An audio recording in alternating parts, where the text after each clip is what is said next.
Hello, and thanks for taking the time to view this video presentation. In this video, we will be covering the Maryland Hospital Hub system. This system is a web-based, statewide medical records exchange site where hospital personnel can receive the pre-hospital patient care report for patients that were transported to their emergency department. In this presentation, we will go over the following items. First is the EMS regulations requiring an EMS provider to leave a patient care report at the hospital at the time of patient transfer. Next is the reason that this application is being made available. After that, some basic setup items. Then finally, how the typical user will interface with this application. On the screen is the COMAR regulations for the state of Maryland specific to EMS documentation being delivered to the receiving facility.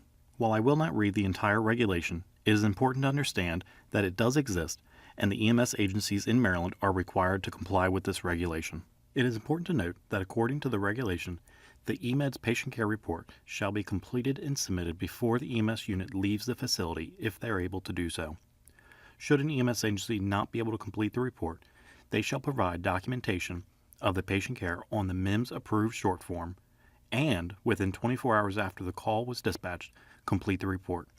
If your hospital has issues with the EMS agencies regarding this regulation, please contact the MSOP QA officer.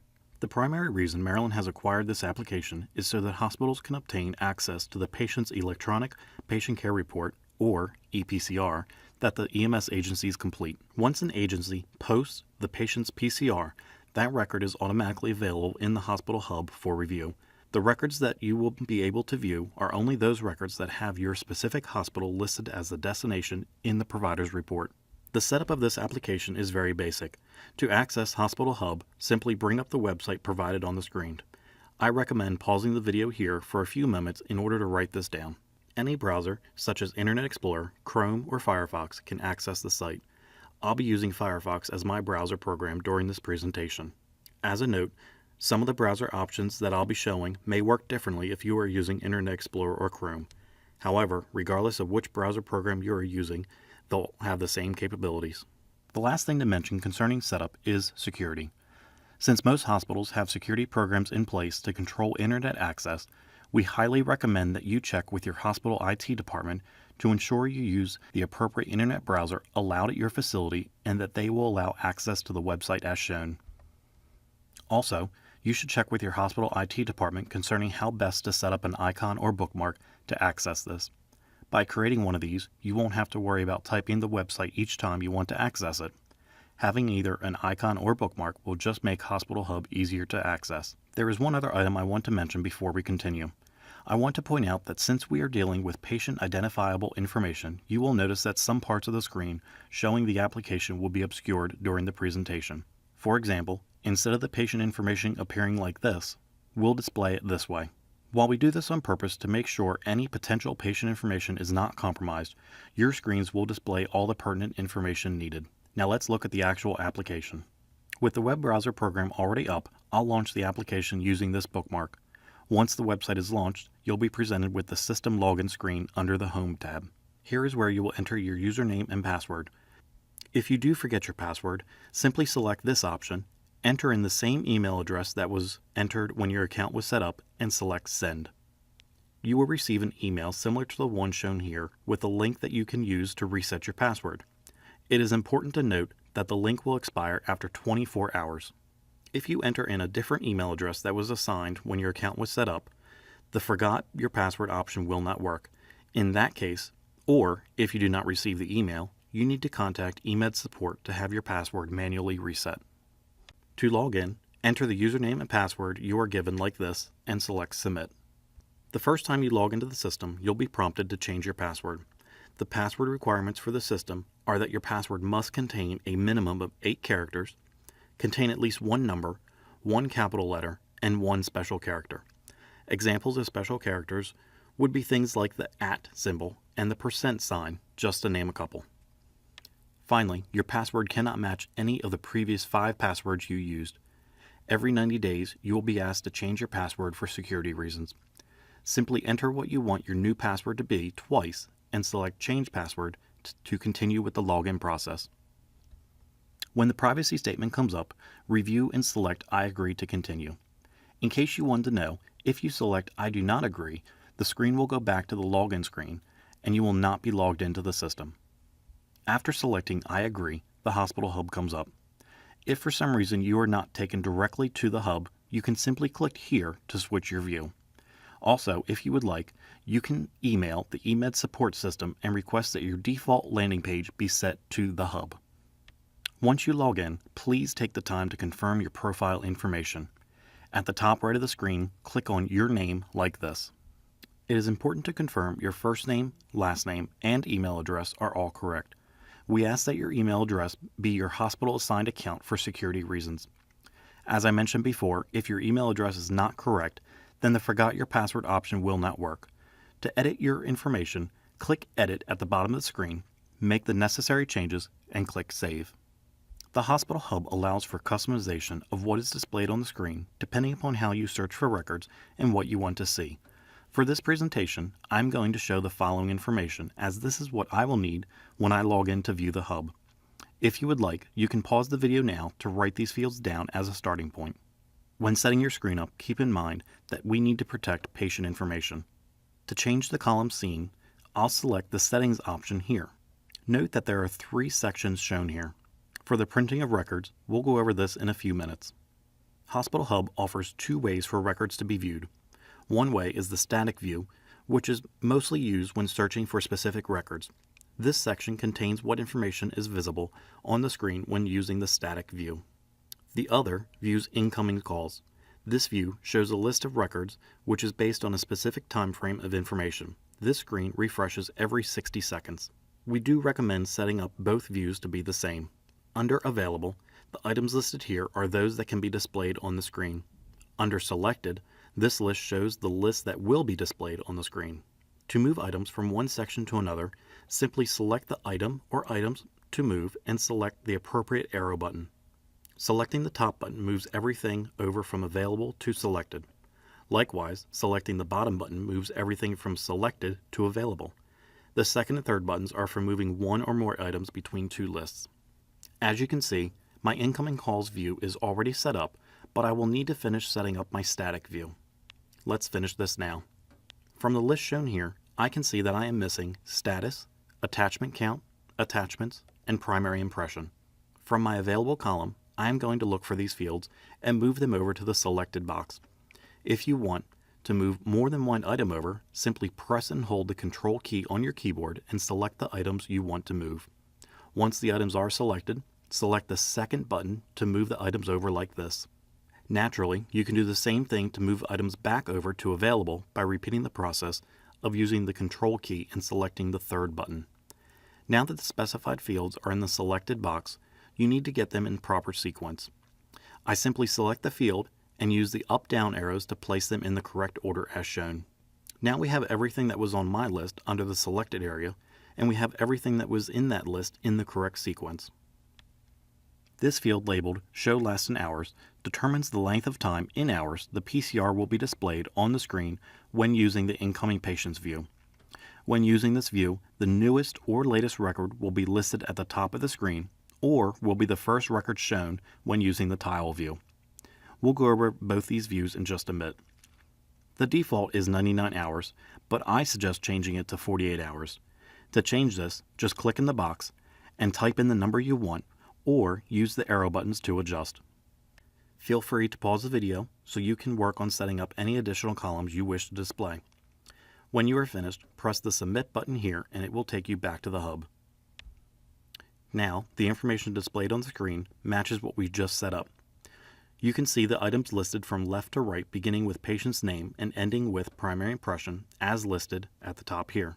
Now let's look at all the different options and features available here. The hospital that your account is associated with will appear in this field.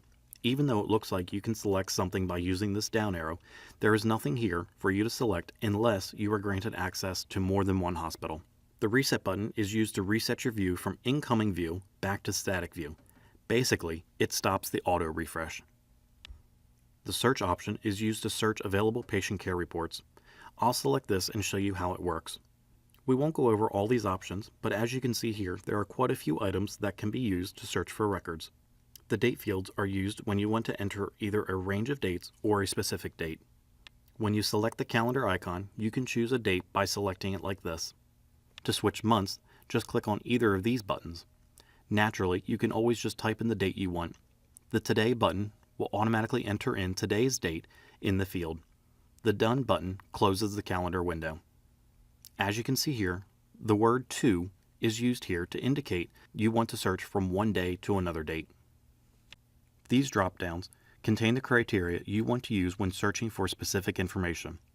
For example, if I select is, then my search will only find those records that exactly match what I type in. If I typed in incident number 5678 with is selected, then only records with the exact number of 5678 will come up when I select search. If I select contains, then the search will return any record that contains what I entered. Again, using incident number 5678 as the example, with contains selected, any record that contains the series of numbers will be displayed. Begins with and ends with work in much the same way. If I choose begins with and search on incident number 5678, then any record that begins with those numbers will be displayed. Likewise, if I do the same search but choose ends with, then any record ending with 5678 will be displayed. Finally, if I were to select is not and insert incident number 5678, then all records except those that are not equal to 5678 will be displayed. All of the choices with this drop-down selection work the same way. Once you make your selections, select Search to find the record or records you're looking for. Keep in mind, when looking for a record, it is best to cast a large net over and then slowly narrow your search down. For example, if I had a patient's full name, date of birth, and date they arrived at the hospital, I may begin by searching all patients that arrived that day. Then narrow down the search by looking for the patient's last name. The Reset option clears out any of the choices you made so that you can start a new search. The Close option closes the search window. If you do use this to search for any records, they will be displayed on the screen showing the information that was set up earlier using a static view. I'll select Close. The next option to view is Incoming.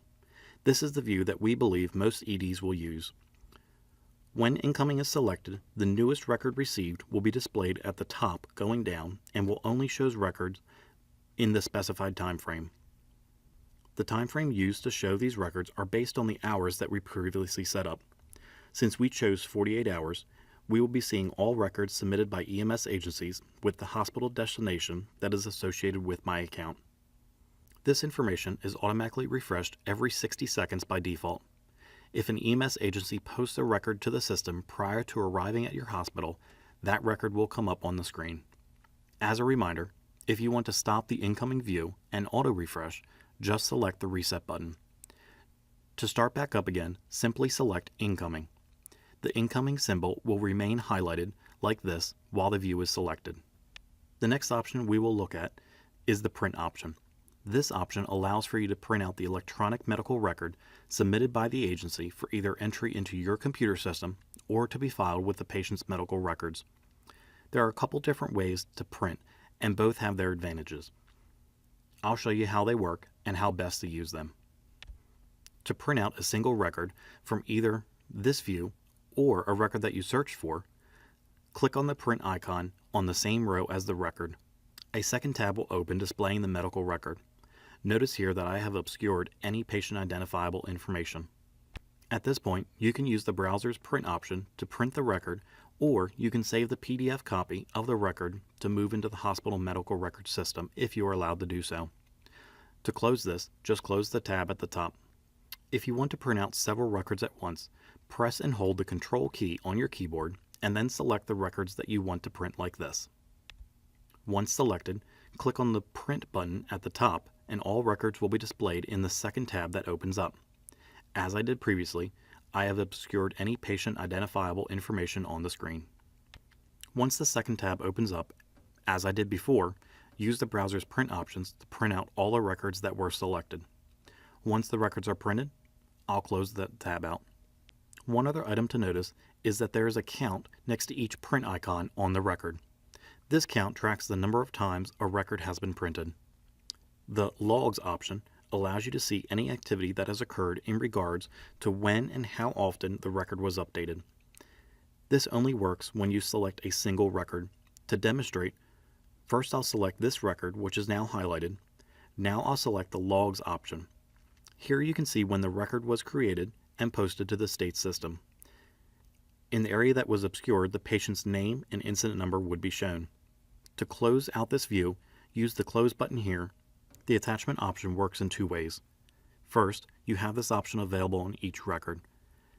If I take my mouse and move to any of these paperclip icons, I can select it and it will display any attachments, should they have any, for that record. You can also select the record, then click the attachment button at the top. Either way will display any attachments on the PCR.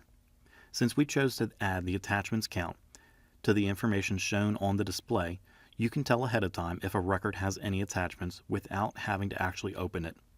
It is important to note that you can only access attachments for one record at a time.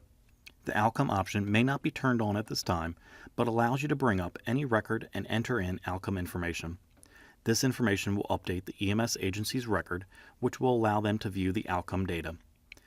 As with attachments, you can only access this for one record at a time. The Maximize option allows for a larger view of the screen. When selected, the upper section of the application is now hidden, which allows for more records to be displayed. If you want to show even more records, you can switch your browser to full screen mode. To exit the browser's full screen mode, I'll press F11 on the keyboard.